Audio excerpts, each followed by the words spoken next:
मजाक उड़ाने के लिए इस्तेमाल करती है, तो देखें ये कोई मिलिट्री नहीं थी, एक सियासी जमात थी। ये कोई फौज थोड़ी है, ट्रेंड सोल्जर्स थोड़ी है कि इनको आप बुज़दिली का ताना देंगे।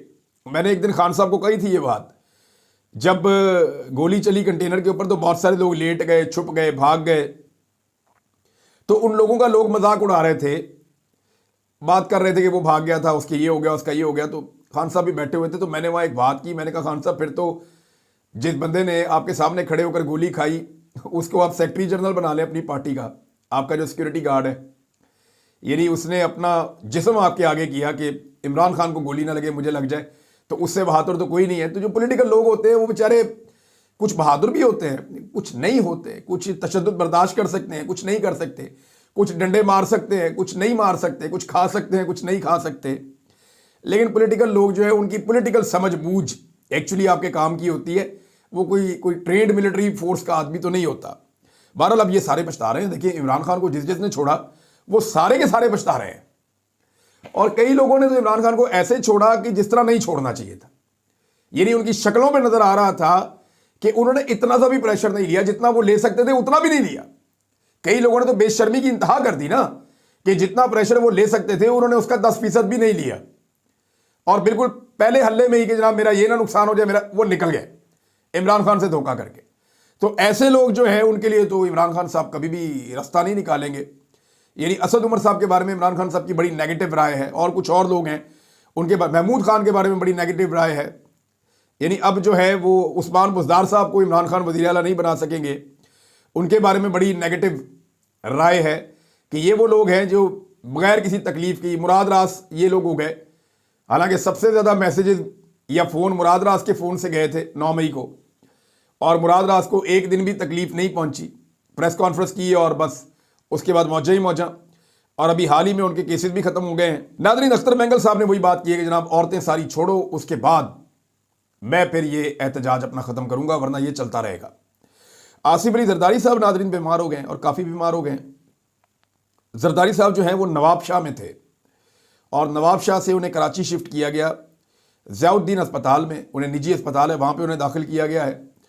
जरदारी साहब वैसे भी काफ़ी बीमार दिखाई दे रहे थे।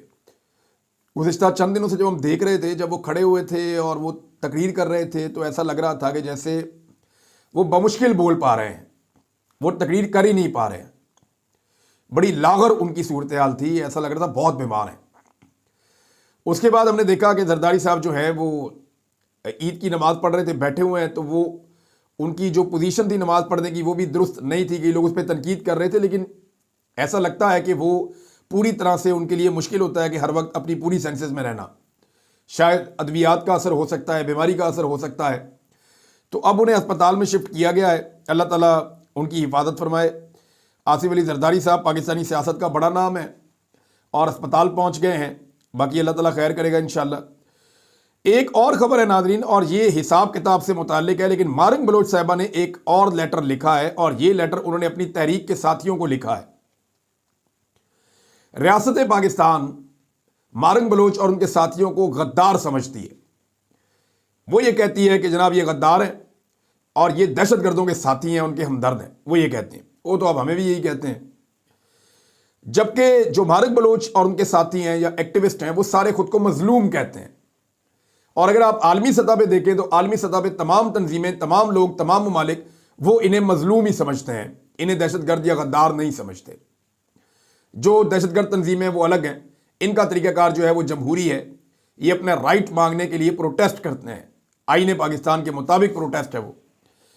अच्छा जी, अब इन्होंने जो ख़त लिखा वो ये लिखा कि मेरे बाशऊर, बाअमल और बहादुर साथियों, मुझे मालूम है कि हक़ और इंसाफ की जद्दोजहद बहुत मुश्किल और कठिन होती है। अपने हुकूक और इंसाफ के लिए लड़ने के लिए हमें फूलों पर नहीं बल्कि कांटों पर चलना होता है, और मुझे फ़ख्र है कि आज मेरे साथियों ने मुश्किल और सख्त हालात को खंदा पेशानी से कबूल किया है और इंतहाई बहादुरी के साथ डटे हुए हैं। फिर उन्होंने यानी मुख्तलिफ़ तरीक़ों से अपने साथियों को मुखातिब किया। एक जगह पे कहा मेरे हमवतनों, एक जगह पे कहा मेरे मुस्तकिल मिजाज साथियों, हमारी बका इसी जद्दोजहद में है और खामोशी में हमारी इज्तमाई मौत है। हमें इश्तियाल दिलाने और हमारी पुरअमन जद्दोजहद को सबूताज करने के लिए कई हथकंडे इस्तेमाल किए जा रहे हैं, लेकिन हमने अपनी पुरअमन जद्दोजहद से पीछे नहीं हटना। और गैरों के रहमो